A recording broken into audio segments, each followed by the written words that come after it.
Hello student, कैसे हैं? How are you? आज का हमारा टॉपिक है बायोलॉजी, जीव विज्ञान।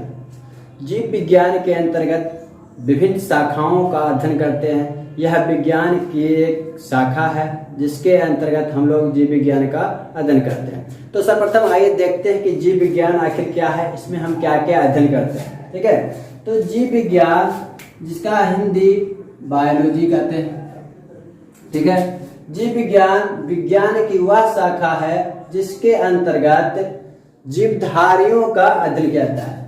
मतलब जीव विज्ञान हुआ विज्ञान की वह शाखा जिसके अंतर्गत जीवधारियों का अध्ययन किया जाता है, उसे जीव विज्ञान कहते हैं। जीव विज्ञान शब्द का यदि हम संधि विच्छेद करते हैं तो इसका होता है बायो। बायो का मतलब होता है जीवन।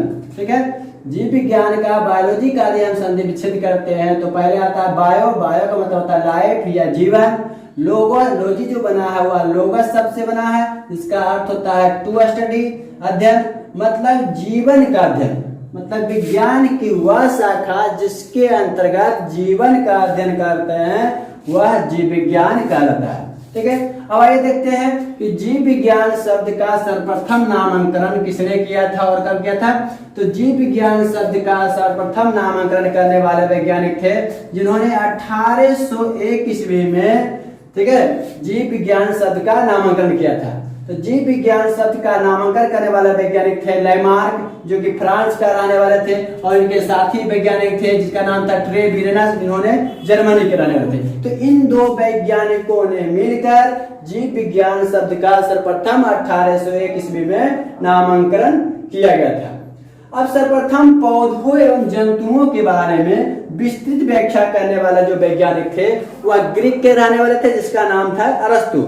मतलब सर्वप्रथम जो पेड़ पौधे एवं जंतुओं का विस्तृत अध्ययन करने वाले जो वैज्ञानिक थे वह ग्रीक का रहने वाले थे, जिनका नाम है अरस्तु। अब इन्हीं विस्तृत अध्ययन के आधार पर, इन्हीं विस्तृत खोजों के आधार पर अरस्तु को फादर ऑफ बायोलॉजी कहता है, अर्थात जीव विज्ञान के जनक अरस्तु को कहते हैं। अंग्रेजी में अरिस्टोटल पढ़ा जाता है। ठीक है, तो फादर ऑफ बायोलॉजी अरस्तु कहते हैं। अब आइए देखते हैं कि जीव विज्ञान की मुख्य रूप से दो शाखाएं होती हैं। जीव विज्ञान की मुख्य रूप से दो शाखाएं, जिसमें पहला आता है जूलॉजी, जिसको हम जंतु विज्ञान कहते हैं। दूसरा होता है बोटनी, जिसको हम वनस्पति विज्ञान कहते हैं। ठीक है, तो जूलॉजी जो है मतलब जीव विज्ञान की वह शाखा जिसके अंतर्गत जंतुओं का अध्ययन किया जाता है, उसे जीव विज्ञान व जंतु विज्ञान कहलाता है। तो जीव विज्ञान की वह शाखा जिसके अंतर्गत जंतुओं का अध्ययन किया जाता है उसे जंतु विज्ञान या जूलॉजी कहते हैं। Father of zoology, father of zoology, father of zoology जो है अरिस्टोटल को ही कहा जाता है। अरिस्टोटल को ही कहते हैं, मतलब अरस्तु को ही कहा जाता है। ठीक है, उसी प्रकार वनस्पति विज्ञान, जीव विज्ञान की वह शाखा जिसके अंतर्गत पेड़ पौधों का अध्ययन किया जाता है उसे वनस्पति विज्ञान कहते हैं। जीव विज्ञान की वह शाखा जिसके अंतर्गत पेड़ पौधों का अध्ययन किया जाता है वह वनस्पति विज्ञान कहता है। वनस्पति विज्ञान के जनक जो है father of botany, father of botany Theophrastus, फ्रेस्टस को कहा जाता है। वनस्पति वैज्ञानिक के जनक जो थे थियोफ्रेस्टस कहते हैं। ठीक है, तो इस तरह से विज्ञान के मुख्य से दो शाखाएं हैं और इन दो शाखाओं को हम विभिन्न रूप से देखते हैं। ठीक है, मतलब मुख्य रूप से कह सकते हैं कि जीव विज्ञान जो है जीवन का अध्ययन है, जीवधारियों का अध्ययन। ठीक है, अब देखिए जीवधारियों में क्या होता है, जो जीव का निर्माण होता है वह कैसे होता है। तो जीवों की जो सबसे संरचनात्मक इकाई होता है उसको हम लोग कोशिका कहते हैं। मतलब किसी जीवों की रचना जो है वह कोशिका से मिलके बने होते हैं, इसलिए कोशिका को जीवों की संरचनात्मक एवं क्रियात्मक इकाई कहते हैं। ठीक है, कोशिका को जीवों की संरचनात्मक एवं क्रियात्मक इकाई कहते हैं, क्योंकि कई कोशिका के मिलने से जीव का निर्माण होता है। इसका नामकरण जो सबसे पहले करने वाले वैज्ञानिक थे, ठीक है, रॉबर्ट हुक। रॉबर्ट हुक ने क्या किया, छोटे एक लकड़ी के टुकड़े लिए ठीक है, जिसको कॉर्क बोलते हैं। उन्होंने कोर को काटा, बहुत पतले काटने के बाद अध्ययन की देखा तो देखा कि उसमें बहुत सारी जाल जैसी रचना दिखाई पड़ती है। ठीक है, इस तरह से बहुत सारी जाल जैसी रचना दिखाई पड़ता है, जिनका उन्होंने एक जो रचना जैसी रचना दिखाई पड़ा उसका नाम उन्होंने कोशिका रख दिया। तो रॉबर्ट हुक ने 1665 ईस्वी में जो है कोशिका का खोज किया। क्योंकि लकड़ी का जो तख्ता था, कोर्क था, वह निर्जीव वस्तु था, इसलिए इन्होंने जो खोज किया हुआ है निर्जीव कोशिका का खोज किया था। तो रॉबर्ट हुक ने 1665 में निर्जीव कोशिका का खोज किया। मतलब कोशिका, जैसे एक और सपोज एग्जांपल लेते हैं, जैसे किसी प्रकार के यदि कोई मकान होते हैं, उसमें बहुत सारा ईंट होता है, तो ईंट एक एक ईंट जोड़ के मकान बनता है। तो ईंट जो एक ईंट हुआ एक कोशिका हुआ। इस तरह से बहुत सारा ईंट मिलने से एक मकान बना। ठीक उसी प्रकार बहुत सारे कोशिका के मिलने से जीवों का शरीर बना। ठीक है, उसके बाद 1674 में लुईवेनहॉक नामक वैज्ञानिक ने एक दूरबीन बनाया। लुईवेनहॉक नामक वैज्ञानिक ने एक दूरबीन बनाया। उन्हीं दूरबीन के सहायता से 1674 में लुईवेनहॉक नामक वैज्ञानिक ने एक माइक्रोस्कोप मतलब दूरबीन बनाया, और उस दूरबीन की सहायता से इन्होंने मनुष्य के गाल के छोटा टुकड़ा को काटा, और काटने के बाद उन्होंने उस दूरबीन की सहायता से जब अध्ययन किए तो देखा कि यह तो कोशिका के बने हैं। ठीक है, कोशिका है, लेकिन जो निर्जीव कोशिका का खोज किया गया था उसकी अपेक्षा इसमें बहुत सारी जो है भिन्न रचनाएं पाई जाती है। इसलिए सर्वप्रथम जो सजीव कोशिका की खोज करने वाले वैज्ञानिक थे वह कौन थे? लुईवेनहॉक थे। इन्होंने 1674 में सजीव कोशिका का खोज किया। ठीक है, तो इस तरह से कह सकते हैं कि जीवों की संरचनात्मक जो कोशिका है उसका खोज निर्जीव कोशिका का रॉबर्ट हुक ने, और सजीव कोशिका की खोज लुईवेनहॉक ने किया था। ठीक है, अब आगे देखते हैं जीव का निर्माण कैसे हुआ। अब बहुत सारे कोशिका के समूह को हम लोग क्या कहते हैं? उत्तक कहा जाता है। कोशिका के समूह को उत्तक कहा जाता है। मतलब कोई कोशिका जब आपस में मिल गए तो एक उत्तक का निर्माण किया जाता है, एक उत्तक कर बनते हैं। ठीक है, उसी प्रकार फिर बहुत सारे उत्तक मिलते हैं तो जीवों का एक शरीर बनता है। कह सकते हैं उत्तकों के समूह को अंग कहते हैं। और इस तरह से किसी भी जो जीव होते हैं उसमें बहुत सारे अंग पाए जाते हैं।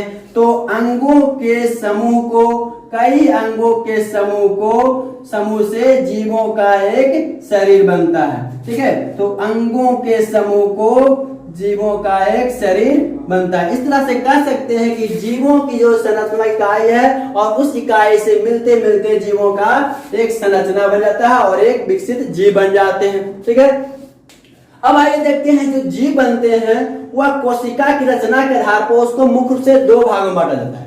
ठीक है, कोशिका के रचना के आधार पर दो भागों में बांटा जाता है, जिसको बोलते हैं एक कोशिकीय जीव। कुछ ऐसे जीव हैं जिसकी शरीर की रचना केवल एक कोशिका के आधार पर बने होते हैं। ठीक है, एक कोशिका के बने होते हैं, उसको एक कोशिकीय जीव कहते हैं। जैसे आता है माइकोप्लाज्मा, इसका शरीर एक कोशिका के बने होते हैं। अमीबा, पैरामीशियम, इस तरह से निम्न श्रेणी के कुछ जीव हैं जिसका शरीर की रचना केवल एक कोशिका के बने होते हैं। दूसरा जो होता है बहुकोशिकीय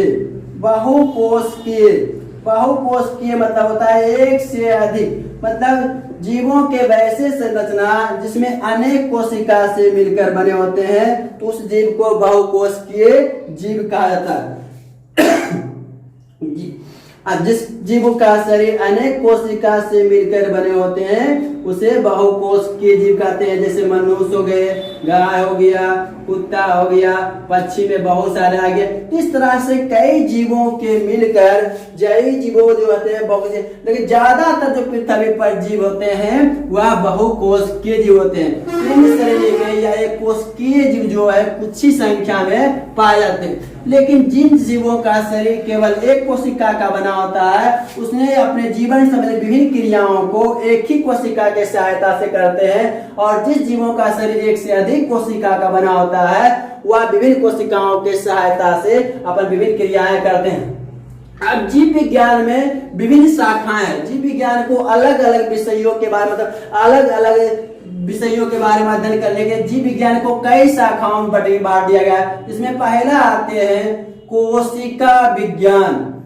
जीव विज्ञान को कई शाखाओं में विभाजित कर दिया गया। इसमें पहला आता है कोशिका विज्ञान, जिसको अंग्रेजी बोलते हैं साइटोलॉजी। तो साइटोलॉजी के अंतर्गत हो गया विज्ञान की वह शाखा, जीव विज्ञान की वह शाखा जिसके अंतर्गत कोशिका का अध्ययन किया जाता है, उसे हम क्या कहते हैं, जीव कोशिका विज्ञान कहते हैं। तो इस तरह से जीव विज्ञान की कई शाखाओं में विभाजित किया गया, और उन शाखाओं के माध्यम से किसी खास विषयों के अंतर्गत जीवों के बारे में पढ़ते हैं। जो आइए एक एक लिए हैं जिसके बारे में अध्ययन करेंगे। सर्वप्रथम देखते हैं जीव विज्ञान की वह शाखा जिसको हम लोग साइटोलॉजी, कोशिका का अध्ययन करते हैं। तो जीव विज्ञान की वह शाखा जिसके अंतर्गत कोशिका का अध्ययन किया जाता है उसे साइटोलॉजी कहते हैं। ठीक उसी प्रकार जीव विज्ञान की वह शाखा जिसके अंतर्गत फूलों का अध्ययन किया जाता है उसको एंथोलॉजी कहते हैं।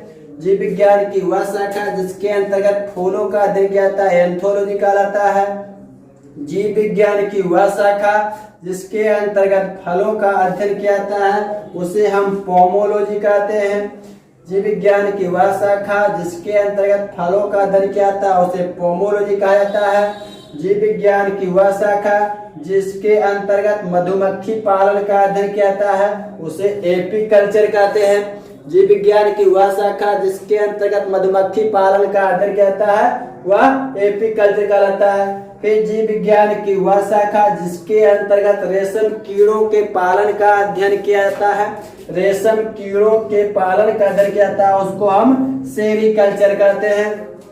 फिर देखते हैं जीव विज्ञान की वह शाखा जिसके अंतर्गत मत्स्य पालन अर्थात मछलियों का अध्ययन किया जाता है तो उसको हम लोग बोलते हैं पीसीकल्चर।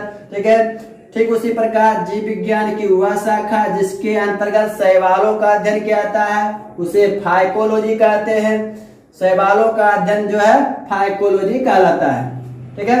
फिर जीव विज्ञान की वह शाखा जिसके अंतर्गत पक्षियों का अध्ययन किया जाता है उसे ऑर्निथोफिली कहते हैं। ऑर्निथोफिली के अंतर्गत जो है पक्षियों का अध्ययन किया जाता है। जीव विज्ञान की वह शाखा जिसके अंतर्गत कीटों का अध्ययन किया जाता है उसे एंटोमोलॉजी कहते हैं। जीव विज्ञान की वह शाखा जिसके अंतर्गत कीटों का अध्ययन किया जाता है वह एंटोमोलॉजी कहते हैं। अक्सर देखते हैं किसी बोर्ड एग्जाम में या एकेडमिक एग्जाम में या कॉम्पिटिटिव एग्जाम में अक्सर इन तरह के क्वेश्चनों जो है ऑब्जेक्टिव क्वेश्चन अक्सर आए रहते हैं जिसमें हम जीव विज्ञान की कुछ शाखाओं के संक्षिप्त रूप में लिए हैं जिसके अंतर्गत कुछ अध्ययन किए जाते हैं। ठीक है।